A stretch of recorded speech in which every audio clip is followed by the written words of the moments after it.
பெருமாள் ஏன் குபேரனிடம் கடன் வாங்கினார் தெரியுமா? ஒருமுறை திருப்பதி வேங்கடவன் பத்மாவதி தாயாருக்கு தனக்கு மாளிகை அமைக்க நிதிகளின் தலைவனான குபேரனிடம் கடன் வாங்கினாராம். கடன் பெற்றபோது குபேரன் பெருமானிடம் 1 மாதம் வரை தினமும் வட்டியாக பணம் கொடுத்து வர வேண்டும் என்று ஓலையில் பத்திரம் எழுதி பெற்று கொண்டாராம். அவ்வாறே ஒப்பந்தம் கூறியபடி கடன் தீர்க்கும் படலம் நீண்டு கொண்டே போகிறது. இன்று பக்தர்கள் வேங்கட பெருமானுக்கு காணிக்கையாக செலுத்தும் திருப்பதியில பணம் குபேரன் கடன் அடையவே சரியாக உள்ளதென்று ஒரு சொல்வாக்கும் உண்டு.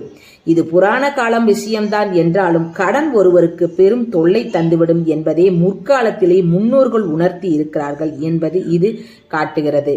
செவ்வாய்க்கிழமை என்று கோவிலுக்கு சென்று அங்குள்ள நவகிரக சன்னதியில் அங்காரகரன் முன் நின்று கொண்டு பெண்கள் தங்கள் கடன் தொல்லை தீர வேண்டும் என்று பிரார்த்தனை செய்து கொண்டிருக்கிறார்கள்.